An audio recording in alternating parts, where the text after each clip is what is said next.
Hello, good morning everyone. प्यारे बच्चों, नमस्कार। स्वागत है आप सभी का हमारे इस प्लेटफॉर्म पे। मैं उम्मीद करता हूं आप सभी कोई मस्त होंगे, स्वस्थ होंगे। खूब हंसते रहिए, मुस्कुराते रहिए, स्वस्थ रहिए और मन लगा करके पढ़ाई करते रहिए। प्यारे बच्चों, आज बड़े दिन से आप लोगों का इंतजार था क्लास 11th की हिंदी का चैप्टर पढ़ने का। तो आज प्रथम दिन है जिसमें हम लोग प्रेमचंद जी की रचित एक बहुत ही सुंदर पूष की रात पढ़ने वाले हैं। और ये आपका जो चैप्टर, ये किताब का नाम है दिगंत भाग 1, जो आप देख पा रहे होंगे। और ये दिगंत भाग 1 का सबसे पहला चैप्टर जिसका नाम है पूष की रात। पूष की रात यह एक श्रेष्ठ कहानियों में से शामिल आती है, इसे पूरी दुनिया जानती है। प्रेमचंद जी किसी परिचय के मोहताज नहीं रहे हैं। और मेरा ऐसा मानना है बच्चों की लेखक की परिचय के लिए हम लोग अलग से क्लास लेंगे, सही रहेगा। 10 से 15 मिनट का वो वीडियो मैं आपको दूंगा जिसमें सिर्फ और सिर्फ लेखक का परिचय रहेगा। और अभी जो हम लोग जो क्लास करेंगे ना, इस क्लासेज में चैप्टर हम लोग पढ़ेंगे, ठीक है, ताकि चीजें कैटेगराइज मतलब अलग अलग तरीके से अच्छे से रहे, तो फिर मजा आ जाएगा। वैसे प्रेमचंद जी का जन्म 31 जुलाई 1880 को हुआ था और निधन 8 अक्टूबर 1936 उत्तर प्रदेश वाराणसी के लमही गांव में इनका जन्म हुआ था। मूल नाम था धनपत राय और स्टार्टिंग में नवाब राय के नाम से ये जाने जाते थे। प्रेमचंद जी की आप बहुत कहानियां पढ़े होंगे, शायद पूस की रात उनमें से एक ऐसी कहानी है जो बिल्कुल गरीब परिवार से निकल करके आती है। और कर्ज से दबा हुआ एक किसान कैसे ठंडा को झेल पाता है, इन सारी चीजों को हम लोग समझेंगे। कितना संघर्ष रहता है एक रात में उनके। ठीक है बच्चों, स्टार्ट करते हैं। फाइनली आप सब तैयार हो ना? यस, चलो स्टार्ट करते हैं। पूस की रात। पूस आप समझते हो पूस क्या है?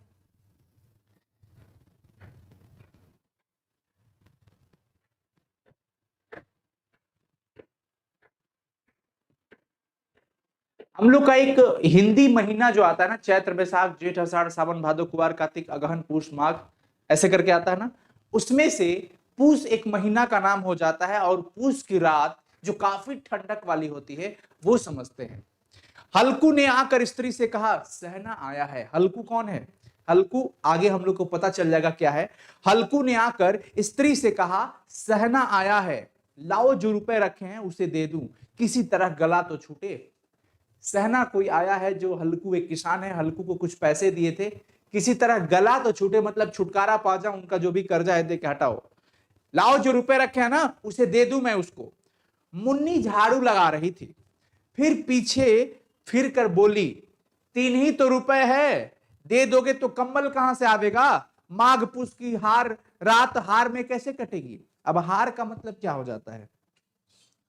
हार का मतलब आप समझते हैं? हार का मतलब क्या होता है? खेत बधार। खेत बधार, खेत बधार समझते हो कि नहीं? 3 ही रुपए तो है, कम्बल के भी ना, कम्बल कहां से आवेगा। सोचिए क्या स्थिति होगी। और 3 रुपए में कम्बल, उस मतलब बहुत पहले की चीजें कल्पना की गई थी। माघ पूस की रात हार में कैसे कटेगी। जब माघ पूस की रात आएगी ना, तो हार में मतलब खेत बधार में कैसे कटेगी। उससे कह दो कि फसल पर रुपए दे देंगे, अभी नहीं देंगे। ये मुन्नी का वार्ता रहा। अलकू एक क्षण अनिश्चित दशा में खड़ा रहा। पूस सिर पर आ गया, कंबल के बिना हार में खेत बधार में रात को वह किसी तरह नहीं जा सकता। इतनी ठंड रात होगी, बिना कम्बल के कैसे हम खेत में जाएंगे। मगर सहना तो मानेगा नहीं। सहना दरवाजे पे आकर के खड़ा है, रुकिया जमावेगा, यहीं पर मतलब रहेगा, गालियां देगा। बला से जाड़ो मरेंगे, बला सिर से टल जाएगी। यह सोचता हुआ वह अपना भारी भरकम डील लिए हुए, डील मतलब आकार, भारी भरकम शरीर, लेकिन उसका नाम शरीर के आगे हल्कू, नाम है हल्कू लेकिन शरीर है हट्टा कट्टा भारी भरकम। स्त्री के समीप आ गया और खुशामद करके बोला ला ला ला दे दे, गला तो छूटे। कम्बल के लिए कोई दूसरा उपाय सोचेंगे, जो भी है लाओ दे के हटाते हैं उसको। वो जाएगा नहीं, यहां से गालियां बकने लगेगा। मुन्नी उसके पास से दूर हट गई और आंखें तरेरती हुई बोली कर चुके दूसरा उपाय, जरा सुनो कौन उपाय करेंगे। कोई खैरात में दे देगा कंबल, न जाने कितनी बाकी है जो किसी तरह चुकते ही नहीं है आज तक। मैं कहती हूं तुम क्यों नहीं खेती छोड़ देते हो?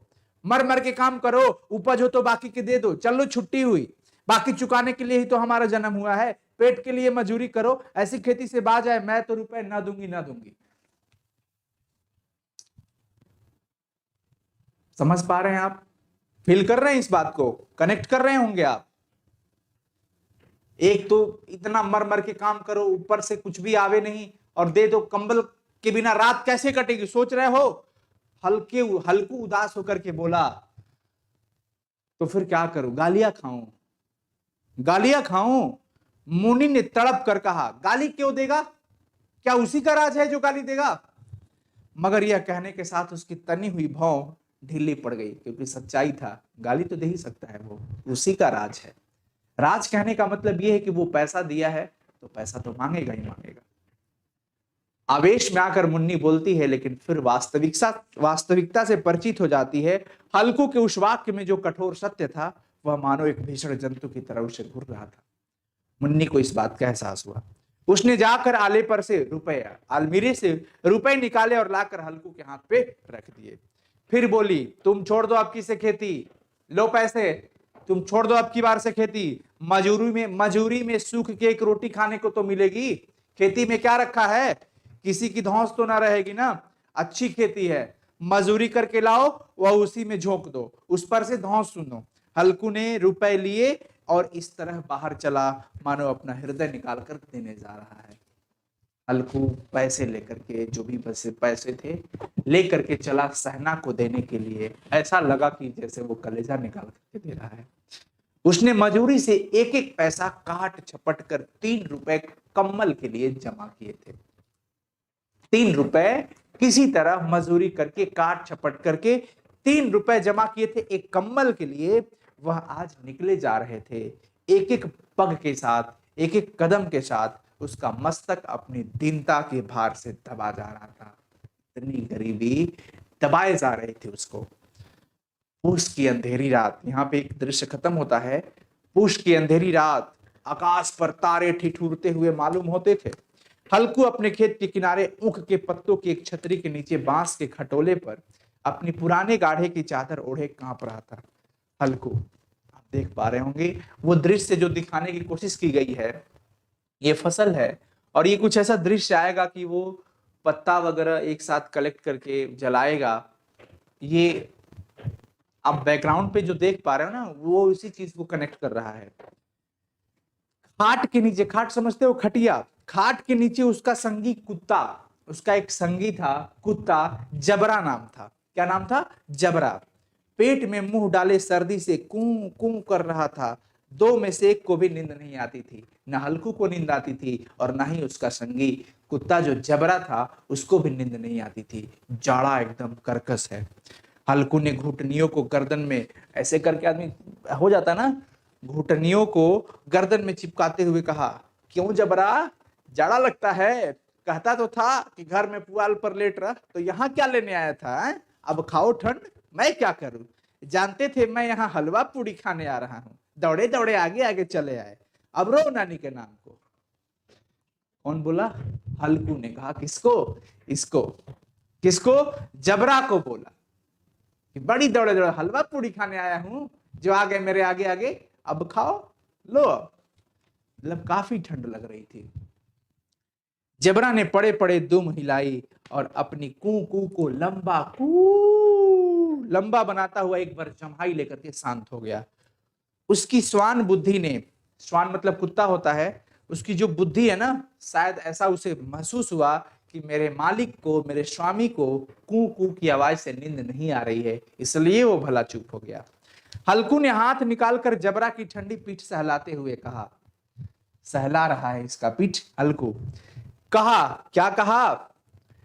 कल से मत आना मेरे साथ, नहीं तो ठंडे हो जाओगे। ये रांड पछुआ जो बह रही है ना, ना जाने कहां से बर्फ लिए आ रही है। पछुआ हवा समझते हो ना, पुरवैया पछुआ हम लोग कहते हैं। वो जो हवा है ना, कहां से बर्फ लिए आ रही है, खूब ठंडा हवा बह रहा था। उठू तो फिर एक चिलम भरो।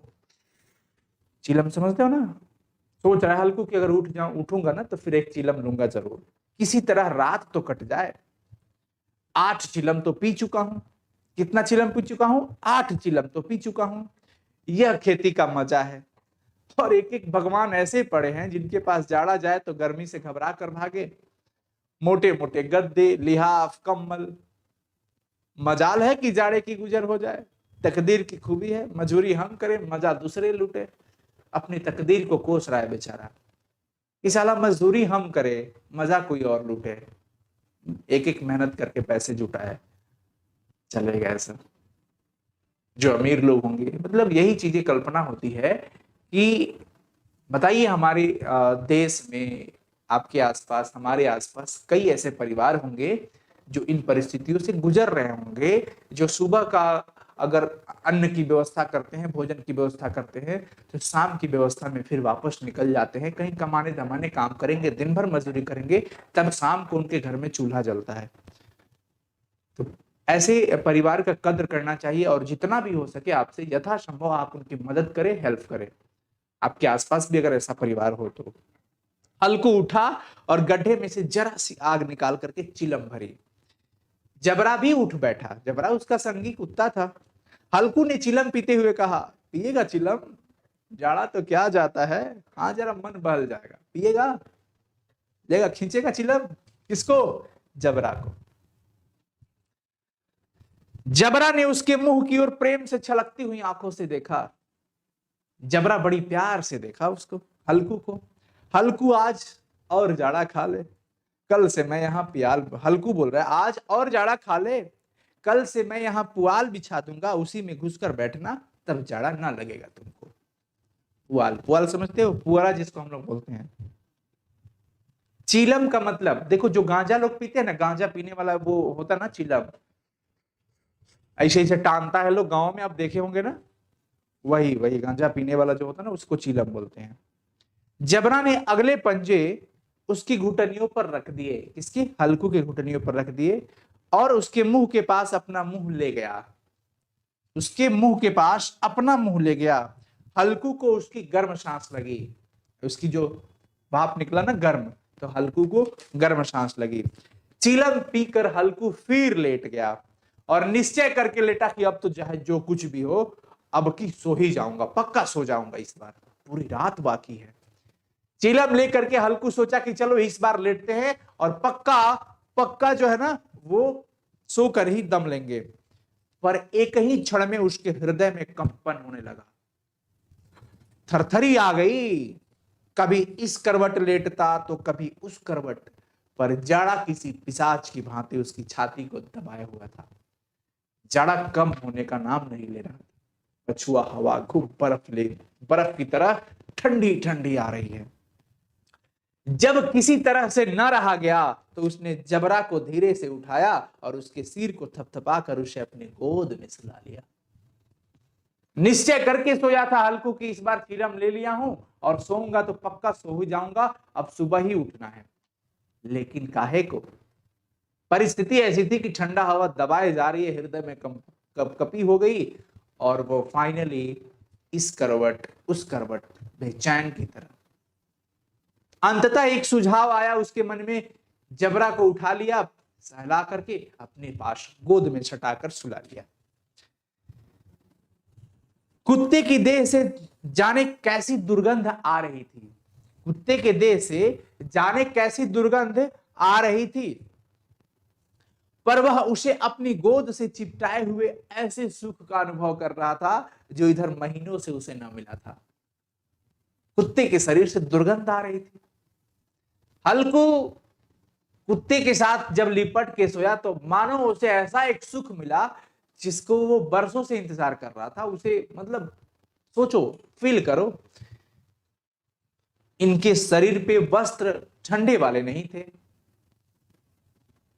और उस परिस्थिति में कुत्ते को लेकर के ये सहारा लिए। और जबरा शायद समझ रहा था कि स्वर्ग यही है। जबरा शायद यही समझ रहा था कि मेरा मालिक बड़ा खुश है, लगता है स्वर्ग यही है। और हल्कू की पवित्र आत्मा में तो उस कुत्ते की प्रति घृणा की गंध तक न थी। हल्कू इतना पवित्र इंसान, इतना अच्छा विचार, किसान, खेती करने वाला, काहे को कुत्ते से प्रेम है ना। कुत्ते की दुर्गंध कहां गई? भाड़ में गई। इसे तनिक भी पता न चला। अपने किसी अभिन्न मित्र या भाई को वह इतना ही तत्परता से गले लगाता था, किसी को भी हल्कू गले इसी तरह से लगाता था। वह अपनी दीनता से आहत न था, जिसने आज उसे इस दशा में पहुंचा दिया। नहीं था, उसको ये नहीं था कि मतलब कोसने वाली चीजें नहीं थी उसके अंदर, दीनता से वो आहत नहीं था। नहीं, इस अनोखी मैत्री ने जैसे उसकी आत्मा के शब्द द्वार खोल दिए थे और उसका एक एक अणु प्रकाश से चमक रहा था। कुत्ते के साथ जब लिपट के सोया, मानो बड़ा अच्छा फील कर रहा हो। अचानक से जबरा ने किसी जानवर की आहट पाई। जबरा को लगा कि कोई जानवर हमारे आसपास आ गया है। इस विशेष आत्मीयता ने उसमें एक नई स्फूर्ति पैदा कर दी थी। इन दोनों के बीच का जो अभी प्रेम यहां पर लिपट के सोने वाला था ना, और वो जो बाहर से किसी जानवर की जो आवाज आई थी, ये समझ पा रहे हैं आप? बाहर से जो किसी जानवर की जो आवाज आई थी, एक नई, एक तो इसमें फुर्तीला हो गया था ये जबरा, जो हवा के ठंडे झोंकों को तुच्छ समझती थी। एक साथ जो लिपट के सोए थे, मालिक के साथ जबरा था और मालिक अपने प्रेमी संगी जबरा के साथ थे। इसके सामने हवा की ठंडी झोंके कहां गई कोई पता नहीं। वह झपट कर उठा, जबरा उठ गया। क्यों? क्योंकि जबरे को किसी जानवर की आहट हुई, आवाज सुनाई दिया, लगा उसे कि कोई है। वह झपट कर उठा और छतरी के बाहर आकर के भूकने लगा। हल्कू ने उसे कई बार चुमकार कर बुलाया, आजा आजा आजा आजा आजा आजा आजा बुलाया, पर वह भी उसके पास न आया। लेकिन जबरा उसके पास नहीं गया है। हार में चारों तरफ, हार का मतलब होता है खेत बधार, तो खेत बधार में चारों तरफ दौड़ दौड़ कर भौंकता रहा कुत्ता। एक क्षण के लिए आ भी जाता तो तुरंत ही फिर दौड़ के चला जाता था। कर्तव्य उसके हृदय में अरमान की भांति उछल रहा था। क्या ठंडा, क्या गर्मी, इतनी कर्कश ठंड पड़ रही थी। पूष की रात, बर्फ लिए हुए हवा जैसी पछुआ बह रही थी और उसमें अपनी मालिक की रक्षा करने के लिए, खेतों की रक्षा करने के लिए चारों तरफ दूर दूर तक कुत्ता जबरा जो है आवाज लगाते रह गया। तुरंत आता था अगर मालिक के पास, तो तुरंत दौड़ करके वापस चला जाता था। कर्तव्य उसके हृदय में अरमान की भांति उछल रहा था। वो अपने कर्तव्य के प्रति ईमानदार निकला। 1 घंटा और गुजर गया। रात ने शीत को हवा से धधकाना शुरू कर दिया। अब शीत गिरने लगा। हल्कू उठ बैठा और दोनों घुटने को छाती से मिलाकर सिर को उसमें छिपा लिया। फिर भी ठंड कम न हुई। ऐसा जान पड़ता था सारा रक्त जम गया है, ऐसा लग रहा है कि सारा खून जम गया है। धमनियों में रक्त की जगह बर्फ बह रहा है, ऐसा लग रहा है। इतनी कर्कश ठंड, इतनी कड़ाके की ठंड पड़ रही है। उसने झुककर आकाश की ओर देखा। अभी कितनी रात बाकी है। क्या परिस्थिति होती है ना, जिसके माथे पे चुए वही जानता है, जिसके माथे पे पड़ता है वही समझता है। अमीर लोग घरों में कंबल ओढ़कर आनंद में सोए रहते हैं। खेती करने वाला किसान मजदूर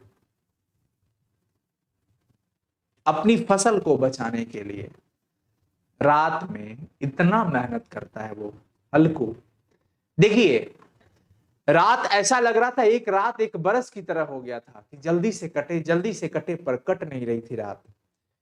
अभी ऊपर देखा कि कितनी रात बाकी है। सप्तर्षि अभी आकाश में आधे भी नहीं चढ़े थे। तारा वो आधा भी नहीं चढ़ा था। ओ हो, ऊपर आ जाएंगे तब न कहीं सवेरा होगा। अभी तो आधा पहर से भी ऊपर रात है, अभी बहुत रात है। हल्कू के खेत से कोई एक गोली के टप्पे पर आमों का बाग था। थोड़ी ही दूरों पर एक आम का बगीचा था। पतझड़ शुरू हो गई थी। बाग में पत्तियों का ढेर लगा हुआ था, बहुत सारे पत्ती गिरे हुए थे। हल्कू ने सोचा कि चलो चल करके पत्तियां बटोरूं और उन्हें जलाकर खूब तापूं, कुछ तो राहत होगी। रात को कोई मुझे पत्तियां बटोरते देखे तो समझेगी कोई भूत है। कौन जाने कि कोई जानवर ही छिपा बैठा हो। मगर अब तो बैठा ही नहीं रहा जाता। अब तो ठंड बर्दाश्त नहीं होती, अब तो मुझे जाना ही पड़ेगा। उसने पास के अरहर के खेत में जाकर कई पौधे उखाड़ लिए। अरहर समझते हो ना, रहर वाला। बोलो बच्चों, क्या कह रहे हो, समझ आ रहा है ना? अरहर के कुछ पौधे उखाड़ लिए और उसका एक झाड़ू बना करके हाथ में सुलगता हुआ उपला लिए बगीचे की तरफ चला। आग थोड़ा सा ले लिया था, सुलगता हुआ जो गोईठा होता ना उसमें आग था, वो लेकर के चल पड़ा। जबरा ने उसे आते देखा तो पास आया और दुम हिलाने लगा। मेरे मालिक इधर चले तो मैं कहां इधर रह जाऊंगा, मैं तो सेवक हूं उनका। जबरा उनके पीछे पीछे वहां चला गया, पास आ गया और दुम हिलाने लगा। हल्कू ने कहा, अब तो नहीं रहा जाता रे जबरू, चलो बगीचे में पत्तियां बटोर कर तापते हैं। बड़ी प्यार से जबरू बोला, अब नहीं रहा जाता रे जबरू, ठंड काफी है, चल पत्तियां बटोरते हैं और बटोर करके तापते हैं आग। टांठे हो जाएंगे तो फिर आकर सोएंगे, अभी तो रात बहुत है, अभी तो रात बहुत है। जब आग ताप करके थोड़ा सा दृढ़ हो जाएंगे ना, तब आकर के फिर सोएंगे, अभी बहुत रात है। जबरा ने कू कू करके सहमति प्रकट की, कू कू करके कहा कि हाँ ठीक है प्रकट की, और आगे आगे बगीचे की ओर चला। बगीचे में धूप घूप अंधेरा, एकदम घोर अंधेरा था और अंधकार में निर्दय पवन पत्तियों को कुचलता हुआ चला जाता था। ऐसा लगा कि हवा निर्दयी हो गया है, खूब तेज से झकझोरता हुआ हवा बह रहा है। वृक्षों से ओस की बूंदे टप टप टपक के नीचे आ रही थी। एकाएक एक झोंका मेहंदी के फूलों का खुशबू लेकर के आया। हल्कू ने कहा, आहा कैसी अच्छी महक आई रे जबरू, तुम्हारी नाक में भी सुगंध आ रही है क्या? जबरा को कहीं जमीन पर एक हड्डी पड़ी मिल गई थी, वह उसे चिचोड़ रहा था। हल्कू ने आग जमीन पर रख दी और पत्तियां बटोरने लगा। पत्तियां बटोरने लगा। जरा देर में पत्तियों का एक ढेर लग गया। पत्ती बटोरा और जरा देर में ढेर लगा दिया पत्तियों का। हाथ ठिठुरे जाते थे ठंडक से, नंगे पांव गले जाते थे, इतना ठंड, आहा नंगे पांव बेचारे को। और वह पत्तियों का पहाड़ खड़ा कर रहा था। इसी अलाव में वह ठंड को जलाकर भस्म कर देगा। खूब बटोर रहा था। थोड़ी देर में अलाव जल उठा। अलाव मतलब वो जो इकट्ठा किया था ना पूरा, जल उठा। उसकी लौ ऊपर वाले वृक्ष की पत्तियों को छू छू करके भागने लगी। उस अस्थिर प्रकाश में बगीचे के विशाल वृक्ष ऐसे मालूम होते थे मानो उस अथाह अंधकार को अपने सिरों पर संभाले हुए हो। अंधकार के उस अनंत सागर में यह प्रकाश एक नौका के समान हिलता मचलता हुआ जान पड़ता था। हल्कू आग के सामने, उसके सामने बैठ करके, जो अलाव था ना पूरा इकट्ठा हुआ था, उसके सामने बैठ करके आग ताप रहा था। एक क्षण में उसने दोहर उतार कर बगल में दबा ली और दोनों पांव फैला दिए, मानो ठंड को ललकार रहा हो। तेरे जी में जो आए सो कर। ठंड की असीम शक्ति पर विजय पाकर वह विजय गर्व को हृदय में छिपा न सकता था। वो आग अपने कर्मों से, अपने मेहनत से जुटाए हुए इस पत्तियों के अलाव के पास आग ताप रहा था और ये सब उतार करके रख दिया, दोनों पैर फैला दिए। चुनौती दे रहा हूं ठंडे को, ऐसा उसको लग रहा था। और वो उस ठंड पर, ठंड की असीम शक्ति पर विजय पा करके वह विजय गर्व को हृदय में छिपा ना सकता था। उसने जबरा से कहा, क्यों क्यों जबर, अब ठंड नहीं लग रही है? जबरा ने कू कू करके मानो कहा, क्या अब क्या ठंड लगती ही रहेगी? पहले से यह उपाय न सूझी, नहीं इतनी ठंड न खाते। पहले ये उपाय मिल गया होता ना तो ठंड पहले ही ना खाते ना। जबरा ने पूछ हिलाई। अच्छा आओ इस अलाव को कूद कर पार करे, देखे कौन निकल जाता है। अगर जल गए तो बच्चा, तो मैं दवा ना करूंगा। अगर जल गए बच्चा तो मैं दवा ना करूंगा। अच्छा देखो कह रहा है कौन? हल्कू कह रहा है। कौन? हल्कू कह रहा है कि चल एक काम करते हैं जबरा, आओ इस अलाव को कूद करके पार करते हैं, देखते हैं कौन निकल जाता है। अगर जल गए ना बच्चा तो मैं दवा ना करूंगा, ध्यान रखना। जबरा ने उस अग्नि राशि की ओर कातर नेत्रों से देखा। इस पूरे की तरफ जबरा बड़ी देख रहा था। मुन्नी से कल न कह देना नहीं तो लड़ाई करेगी। मुन्नी से कल न कह देना नहीं तो लड़ाई करेगी। यह कहता हुआ वह उछला और अलाव के ऊपर से साफ निकल गया। पैरों में जरा लपट लगी पर वह कोई बात नहीं थी। जबरा आग के गिर्द में घुरकर इसके पास आ खड़ा हुआ। हल्कू ने कहा, चलो चलो, सही इसकी सही नहीं, ऊपर से कूद कर आओ। मतलब जबरा इधर से ऐसे घूम करके इसके पास चला गया था। जबरा, वो हल्कू बोल रहा है ऐसे नहीं चलेगा, ये सब सही नहीं है, ऊपर से कूद करके आओ। हाँ, हम कूद के आए कि नहीं? वह फिर कूदा और अलाव के इस पार आ गया। ये नहीं चलेगा, चीटिंग कर रहे हो, ऐसे नहीं, इधर से नहीं आएगा, इधर से नहीं जबरा, चल चल चल, ऐसे सही नहीं है। कूद क्या, ऊपर से छलांग मारो, छलांग मारो।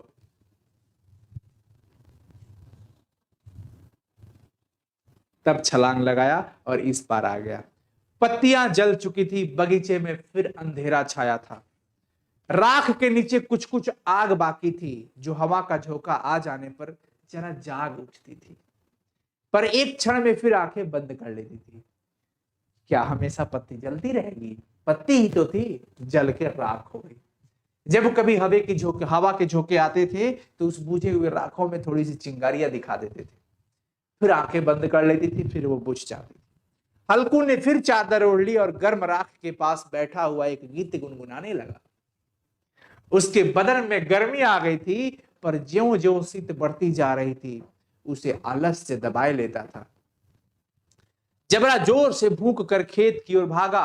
हल्कू को ऐसा मालूम हुआ कि जानवरों का एक झुंड उसके खेत में आया है। जबरा तुरंत चिल्लाते हुए भागा, भौंकते हुए। शायद हल्कू को ऐसा लगा कि कोई जानवर का झुंड आ गया है, और वो लगता है कि वो नीलगायों का झुंड था। उनके कूदने दौड़ने की आवाजें साफ कान में आ रही थी। फिर ऐसा मालूम हुआ कि वह खेत में चर रही है। उनके चबाने की आवाज चर चर सुनाई देने लगी। आहा, ऐसा लगा कि उनके चबाने की आवाज चर चर सुनाई देने लगी। उसने दिल में कहा, नहीं, मतलब उसको ऐसा अनुभव हो रहा था कि कूदने दौड़ने की आवाजें कान में साफ सुनाई दे रही थी। फिर ऐसा मालूम हुआ कि वो खेत में चर रही है। क्या चरने की आवाज चर चर सुनाई दे रही है? ना ना ना ना, नहीं नहीं, जबरा के होते हुए तो कोई जानवर खेत में आ ही नहीं सकता, नोचे ही डालेगा वो। मुझे भ्रम हो रहा है, नहीं नहीं, वो सब चबा नहीं रहे होंगे। कहां, अब तो कुछ नहीं सुनाई देता, मुझे भी कैसा धोखा हुआ। हल्कू सा सोच रहा है, अरे चरचर की आवाज सुनाई दे रही है, लगता है चर रहे हैं क्या? नहीं नहीं, कुत्ता अपना जबरा है ना, वो किसी को जानवर को खेत में तो घुसने ही ना दे, चबा डालेगा वो। फिर वो आवाज बंद हो गई। अरे कहां कोई आवाज आ रही है, मुझे कैसा धोखा हुआ। उसने जोर से आवाज लगाई, जबरा जबरा। जबरा भूखता रहा, उसके पास नहीं आया जबरा। फिर खेत के चरे जाने की आहट मिली। फिर ऐसा लगा कि खेत में कोई जानवर चर रहा हो, चरचरा रहा हो, फसल को चबा रहा हो। अब वह अपने को धोखा ना दे सका। अब हल्कू कुछ फैसला लेगा। उसे अपनी जगह से हिलना जहर लग रहा था। कैसा दंदाया हुआ बैठा था। इस जाड़े पाले में खेत में जाना, जानवरों के पीछे दौड़ना असूझ जान पड़ा। वह अपनी जगह से नहीं हिला। उसने जोर से आवाज लगाई, लिहो लिहो लिहो लिहो लिहो, जैसे कुत्ते को बुलाया था ना, कुत्ते को बुलाया था ना, उस टाइप से वो आवाज लगाई। जबरा भूख उठा। जानवर खेत चर रहे थे, फसल तैयार है, कैसी अच्छी खेती थी, पर ये दुष्ट जानवर उसका सर्वनाश किए डालते हैं। सोचिए, एक तो इतनी रात में, इतनी ठंडी रात में हड्डियां गल रही है इस ठंडी से, रखवाली कर रहे हैं, और इतनी अच्छी फसल को जानवर आकर के चबा डालते हैं। हल्कू पक्का इरादा करके उठा और 2-3 कदम चला, पर एकाएक हवा का एक ऐसा ठंडा चुभने वाला बिच्छू के डंका का झोंका ऐसा लगा कि फिर बुझते हुए अलाव के पास वो आकर के बैठ गया वहीं पे, और राख को कुदेल कर अपनी ठंडी देह को गरमाने लगा। जैसे ही सोचा कि मैं उठ करके चलूं, 2-3 कदम आगे बढ़ा, वो इतनी जबरदस्त ठंडी हवा आई, बेचारे को फिर वापस आकर के हिम्मत नहीं हुआ आगे बढ़ने का, और अलाव के पास आकर के बैठ करके ठंडी राख को उड़ेल कर वो गरमाने लगा अपना शरीर। जबरा अपना गला फाड़े डालता था। नीलगाय खेत का सफाया किए डालती थी। जबरा चिल्ला रहा है, नीलगाय खेत का सफाया कर रही है, और हल्कू गरम राख के पास शांत ठंडे बैठा हुआ था। अकर्मण्यता ने रस्सियों की भांति उसे चारों तरफ से जकड़ रखा था। उसी राख के पास गर्म जमीन पर वह चादर ओढ़ करके सो गया। सवेरे जब उसकी नींद खुली, तब चारों ओर धूप फैल गई थी, और मुन्नी कह रही थी, क्या आज सोते ही रहोगे?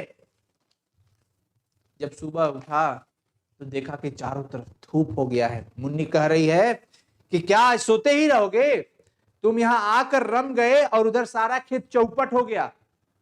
इधर आके रम गए हो और सारा खेत चौपट हो गया। हल्कू ने उठकर कहा, क्या तू खेत से होकर आ रही है? तू खेत से होकर आ रही है, खेत देखी क्या? मुन्नी बोली, हाँ, सारे खेत का सत्यानाश हो गया। भला ऐसा भी कोई सोता है क्या? तुम्हारे मड़ैया डालने से क्या हुआ?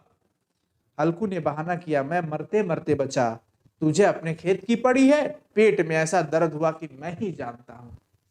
हल्कू मुन्नी की डांट से बचने के लिए क्या ही कहे, सच्चाई क्या है आप देख रहे हैं ना, सुन रहे हैं ना।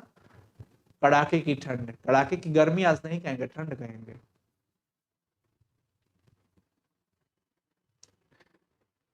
मुन्नी की डांट डपट से बचने के लिए, कहीं वो भारी न पड़ जाए मेरे ऊपर, हल्कू ने एक ऐसा बहाना बनाया कि मैं मरते मरते बचा और तेरी खेत की लगी है।